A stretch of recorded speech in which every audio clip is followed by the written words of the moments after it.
My name is AJ Kiankio. I always been interested in art as far back as I can remember. Probably, 3 years old, and that was my obsession from back then. And my mother used to say, "Don't you want to go out and play with your friends?" And I said, "No, I wanted to stay here." And I would just color and draw and rip out pages because I didn't like what I was doing. I'd throw it out and I'd keep at it, and I'd do it every day and just obsess over drawing all the time. The passion for art has always been there, and then I was introduced to tattooing. I was probably in my mid-20s when I got introduced to tattooing. My roommate at the time, I was going to school, the Connecticut Institute of Art in Greenwich, Connecticut. When we graduated, I immediately got a job in advertising right out of school, and he went and started tattooing. He kept saying to me, "Oh, you gotta get into tattooing. You'd be a really good tattoo artist." And I said, "Nah, I don't have time for that. I got a lot going on." During that process, I would visit my friend Chad Lockhart in Connecticut, which he owns his own business now. It's Hartford County Tattoos. He's doing very well for himself. And finally one day he set up the machine, he set everything up, and he put out a grapefruit. And he said, "Here, just mess around with it, just try it." So I picked up the machine and I started messing with it. I was like, wow, this is fun. It's actually fun. So right from that point, I think I was hooked. After I got through that process, I started tattooing family members. But then it was my cousin, then it was my other cousin, then, and it just snowballed. And then they started showing people their tattoos, and then friends of theirs would start coming to me. And I became busy right away. That was back in 2000, I believe it was, when I started. By 2002, I got a job in Staten Island at Ink Asylum. And from 2002, I was still working my night job. So I was working both jobs. I was working nights, and I was tattooing during the day, and I was barely sleeping. I was sleeping 3 hours a day. I loved it. I obsessed over it. I couldn't wait to get to the tattoo shop. I mean, I worked another job, and I was still there before everybody else. I mopped when I got there, and just treated it like it was my own place. And people just started sending people to me, and it just was always busy. It was busy, busy, busy all the time.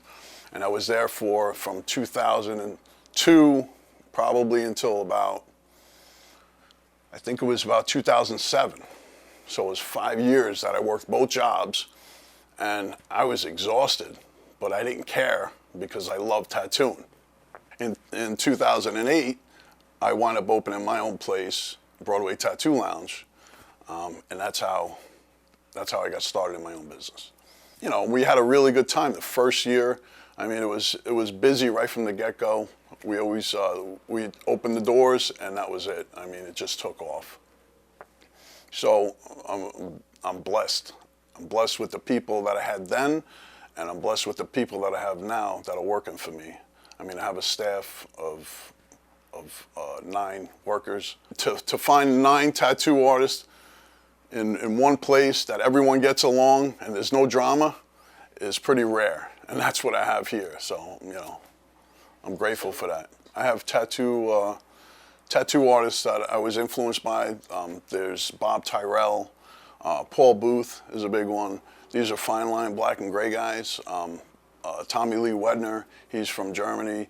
These are all guys that do black and gray work that I always loved their work. And I'd watch how they would do things, kind of like try things out, try things different. I've been tattooed by Tommy Lee Wedner and kind of talked with him, watched how he approached certain things, and tried to apply some of that to some of my work. With the texture that he does in his work is like outstanding. It's always a growing process. It's always trying new things to get better.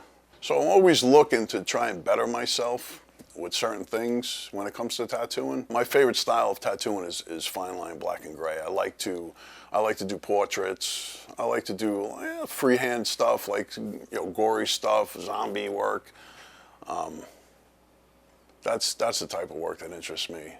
And then anyone else that wants something that I would think one of the other artists would be better at, I would just steer them in that direction. If there's a client of mine that says, I want this, I would say, you know what, this person is better for the job. You know, it's not a money thing when it comes to tattooing. It's more of a passion for the art.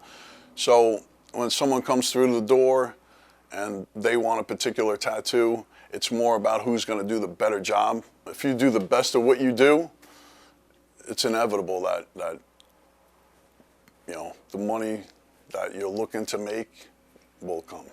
Sometimes you just hit it off with someone and they actually enjoy being around you, and they enjoy, you know, spending the few hours that they spend in the chair with you.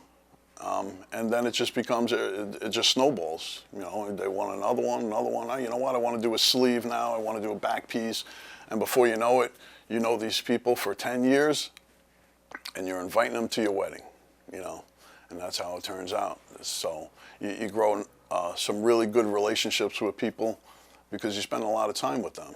This has been some journey, you know, when it's come to getting to this point, and actually even meeting my soulmate, you know, through this. If I would have took a different path in my life, there was a time where, you know, me and my brother had a business, a deli, and we were selling heroes and stuff out of this little place, and I didn't want to do that for the rest of my life. And I said, what am I going to do? And I actually signed up for the Army, and I was going to go into the Army. And I went through the physical, I went through everything. All I needed to do was sign one last piece of paper. And I heard on the radio an advertisement for Connecticut Institute of Art. And it was, you know, you get your associate's degree in fine arts and illustration. And I said, you know what? That's what I want to do. And I changed my mind. I didn't sign that paper.